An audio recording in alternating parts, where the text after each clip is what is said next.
Ka-Express, nilinaw ng kampo ni Kai Sotto na wala siyang commitment sa July FIBA window sa ngayon at hindi rin totoo ang kumakalat na NBA call-up rumor matapos ang maikling pagbisita sa Pilipinas.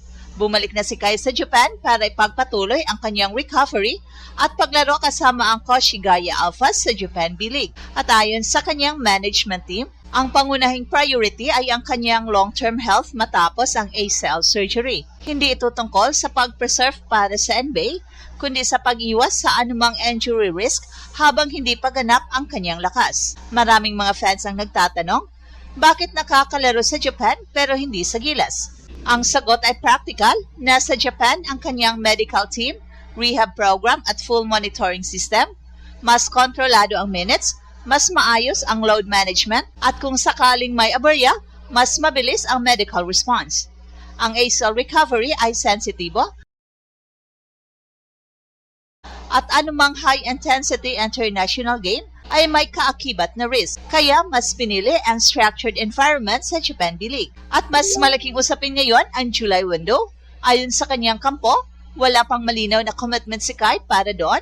Posibleng fully healthy na siya pagdating ng July, pero walang kasiguraduhan kung sasama siya. Ito ay naglalagay ng strategic uncertainty sa Gilas habang pinaplano ang kanilang rotation at long-term lineup continuity. At may isa pang layer ang isyong ito, ang compensation philosophy ng SBP. Simula 2024, ipinapatupad ang equal pay structure para sa lahat ng national team players. Noble ang layunin, pero may mga nagtatanong kung sustainable ito lalo na kung may players na may international leverage at mataas ang injury risk considerations. Sa ngayon, malinaw, walang NBA call-up, walang hidden contract maneuvering, at walang confirmed July commitment. Ang focus ni Kai ay full recovery at stable development sa Japan. Para sa Gilas, ang susunod na hakbang ay paghandaan ang mga darating na FIBA battles na may malinaw na plano sa availability at depth. Mas marami pang updates habang papalapit ang July window. Breaking development sa Gilas camp, nilinaw mismo ng kampo ni Kai na wala siyang commitment para sa darating na July FIBA window at hindi rin totoo ang kumakalat na NBA call-up rumors. Matapos ang maikling pagbisita dito sa Pilipinas, agad ding bumalik si Kai sa Japan para ipagpatuloy ang kanyang recovery at professional duties kasama ang Koshigaya Alphas sa Japan B-League. Ayon sa kanyang management team, ang pinaka-priority sa ngayon ay ang kanyang long-term health matapos ang kanyang ACL surgery. Hindi raw ito tungkol sa pag-iingat para sa NBA contract, kundi simpleng pag-iwas sa anumang injury risk habang hindi pa ganap ang kanyang physical conditioning. Mahalagang maintindihan ang timeline. Ang ACL recovery ay hindi basta-basta, lalo na para sa isang 7-footer na heavily dependent sa mobility, footwork at lateral movement. Kahit cleared na sa paglaro, may tinatawag na load management phase kung saan kontrolado ang minutes, intensity at travel exposure. Sa Japan, nasa iisang sistema si Kai kung saan naroon ang kanyang rehab doctors, strength trainers at monitoring staff. Mas mabilis ang medical response kung may discomfort o setback. Ito ang pangunahing dahilan kung bakit mas logical para sa kanyang kampo na doon muna mag-focus. Pero para sa maraming fans, ang tanong ay diretso, kung nakakalaro siya sa Japan B-League, bakit hindi sa Gilas laban sa New Zealand at Australia? Ang sagot ay may kinalaman sa risk profile. Ang FIBA window ay high intensity, physical at may kasamang long travel. Iba ang level ng physicality sa international competition kumpara sa regular club play kung saan mas kontrolado ang rotations. Sa ganitong stage ng recovery, kahit maliit na strain ay pwedeng magdulot ng long-term complications. Kaya mas pinili ang structured environment sa Japan. Ang mas malaking issue ngayon ay ang July window. Ayon sa kampo ni Kai, wala pa siyang commitment doon. Posibleng fully healthy na siya by that time, pero hindi pa ito garantiya. Para sa Gilas coaching staff, ito ay naglalagay ng strategic uncertainty sa lineup planning.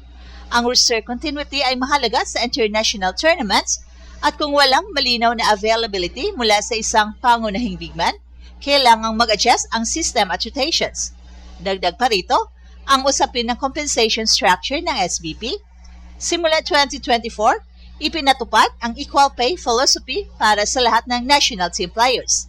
Layunin nito ipakita ang team equality at shared sacrifice Pero sa professional sports ecosystem, kadalasang nakabase ang compensation sa role, market value, at risk exposure. May mga observers na nagtatanong kung sustainable ba ang ganitong modelo, lalo na kung may players na may international leverage at mas mataas ang injury management considerations. Sa puntong ito, malinaw ang mensahe, walang NBA call-up, walang hidden agenda, at walang confirmed July participation. Ang focus ni Kai ay recovery, stability, at long-term career protection. Para sa Gilas, ang susunod na hakbang ay paghahanda sa FIBA battles na may malinaw na contingency plans sakaling hindi available ang kanilang pangunahing center. Habang umiinit ang diskusyon sa social media tungkol sa commitment ni Kai sa Gilas, mahalagang tingnan ang mas malawak na larawan ng professional athlete management. Sa edad na 23, si Kai ay nasa critical stage ng kanyang career development. Ang ACL injury ay hindi lamang physical setback, ito ay isang career-defining moment kung saan kailangang maging maingat sa bawat desisyon. Ang maling timing ng pagbabalik o overexposure sa high-impact games ay maaring magdulot ng re-injury na mas magpapahaba sa recovery timeline. Sa Japan B-League, may structured system na nakatutok hindi lamang sa laro kundi sa sports science. May daily monitoring sa workload, body response tracking, at performance analytics na tumutulong para matiyak na ang kanyang pagbabalik ay sustainable. Ito ang uri ng environment na nagbibigay ng confidence sa kanyang camp na mas mababa ang unpredictable variables kumpara sa international window na may limited preparation time at mas matinding competition. Hindi rin may kakailan na may long-term implications ang bawat national team appearance. Ang availability sa club level ay nakatali sa contractual obligations at anumang injury habang nasa international duty ay maaaring magkaroon ng financial at career consequences. Ito ang realidad ng modern basketball landscape. Gayunpaman, hindi rin ibig sabihin ito na sarado na ang pinto para sa Gilas. Ayon sa kanyang kampo, ang July window ay hindi pa committed pero hindi rin tuluyang tinatanggihan. Depende ito sa kanyang health status, conditioning level at medical clearance pagdating ng panahon. Para sa SVP at coaching staff, mahalagang magkaroon ng malinaw na communication at long-term integration plan kung saan may iwasan ang last-minute uncertainties. Well, sa huli, ang kasalukuyang sitwasyon ay hindi simpleng ayaw maglaro narrative. Ito ay kombinasyon ng medical prudence, career timing, at organizational planning. Para sa Gilas, ang hamon ngayon ay depth building at system continuity habang hinihintay ang final decision sa July window. At ito ang Express Info kung saan bawat kwento ginulat ang mundo. Don't forget to like and subscribe.